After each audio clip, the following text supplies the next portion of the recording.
Disturbing footage of bullying attack on young girl raises alarm among parents. Gozo could be getting a small airport soon, and Minister allegedly informed thieves of a villa's expensive paintings. All this and more on today's episode of Lovin Daily.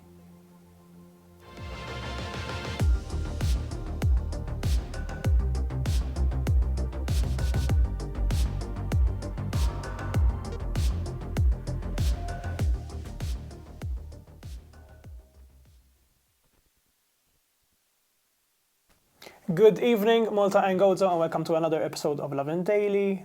David Urpani here. With me is Johnathan, Cilia. Last day of the week, rounded up with quite a lot of headlines, so let's jump right into it. You know, we have a major story to start off today's episode with. I'm sure you've probably read the articles or seen the video. We will be showing the video shortly, so viewer discretion is advised. But the top story is, of course, about this footage of a shocking bullying attack on a young girl, a 12-year-old girl in a Maltese school. So this disturbing footage was actually filmed on a mobile from somebody who was right there when the incident was happening. Shows this girl in a circle of people, boys and girls, who are punching her, kicking her, calling her all sorts of names. Eventually they pull her hair onto the ground. I think the video is showing right now. Once again, viewer discretion is advised. They pull her onto the ground. She's left on the floor trying to protect her face as people punch and kick at her. And what's interesting to note here is that this footage was sent to us by the parents of the people involved because they want the footage to be public so the public can see the reality that children, 12-year-olds, 13-year-olds are facing in some Maltese schools in Malta. So in the video, you know, people can be heard goading on attackers to punch the girl harder, kick her harder, and it seems many people were capturing it all on a mobile phone. It just goes to show, you know, kind of the chaotic situation some schools are facing, and there's actually even been some public reactions to this video now. Yeah, I mean, very shocking footage, very disturbing. I'm sure that there are people who have unfortunately experienced or have seen something a little bit similar go down, but of course it is important to remember that in this day and age we have more of these of this footage available because everyone has a mobile phone, you know, so it was a little bit more visceral to actually watch all of this. It has of course sparked great debate, and a lot of prominent figures have also spoken out against it, most notably PN spokesperson Peter Ajus, who spoke to the parents himself and even said you know, Malta needs to help both the victim and the aggressors. You know, these after all are children, so both of them are going through what is definitely a horrific point in their lives. And Peter Ajus even went so far as to ask MP Grech to issue a parliamentary question on the matter to launch a request for a trial. And here's hoping that videos like this do not see the light of day anymore, not because people won't want to share them, because we need the awareness to be raised, but for this horrific problem that we have with bullying in Malta to slowly start making its way out of this decade. Meanwhile, in much quieter Gozo, Malta's sister island could be getting a small airport soon. This is news that came up yesterday evening when Gozo Minister Clint Camilleri, during another parliamentary question, incidentally, announced that the Cilia helipad facility, I don't know whether you're old enough to remember, as I do, the helicopter service between Malta and Gozo, but that facility that used to serve it, just a small runway, will be extended a little bit. Not to worry, we're not getting another Lua airport to handle basically small fixed-wing aircraft. We're talking about 7 to 11 passengers at most at a time, and as Minister Camilleri himself said, this is a natural development for the island. You know, we've had recently the Fort Ferry, we've had the fast ferry services, so might as well, you know, add it a little bit more. There's been interest before, so Camilleri has said that flight operators have expressed interest, whether it's flying schools or drone testing, you know. What is important to note, because of course the first reaction when we hear development in Malta, especially Gozo, is, you know, a gut reaction to say, wait, don't ruin the island. The development, which will have its plans announced soon, in the coming weeks, cannot take up more land than it is currently committed to the helipad. And we've shared some photos on Instagram earlier today.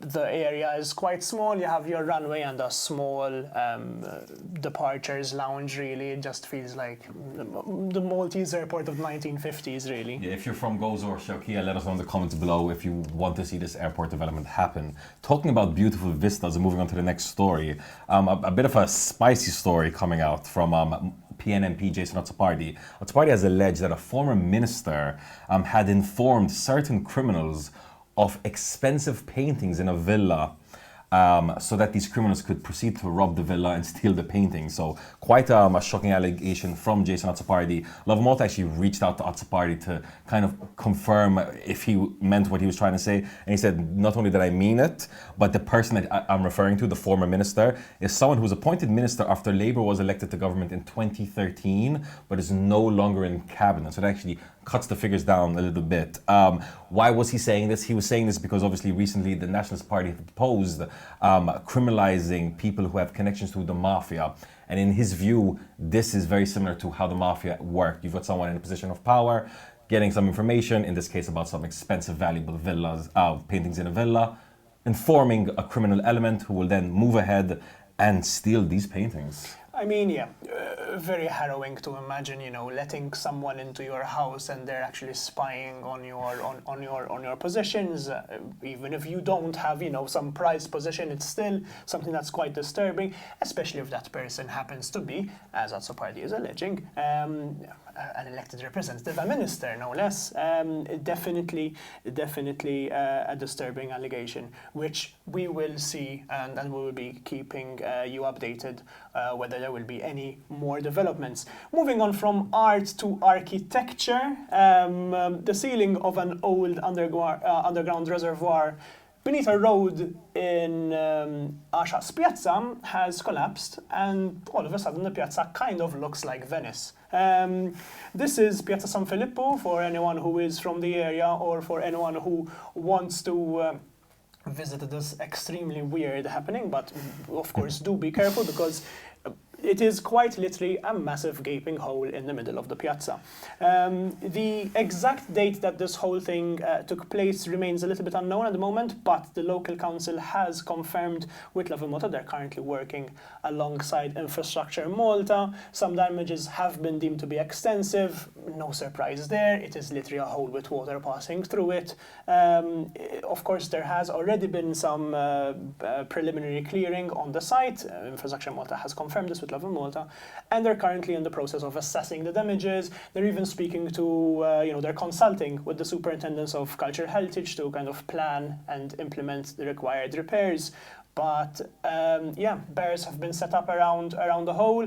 It's a massive gaping hole with visible water underneath. It kind of looks like an underground canal. I'm quite fascinated and disturbed at the same time. Malta is such a historical country. It seems like practically every road or every area that you scrape off the top layer, you're going to find some cart ruts or some reservoir. So yes, if you are visiting Ascia and you see this hole, do not be worried.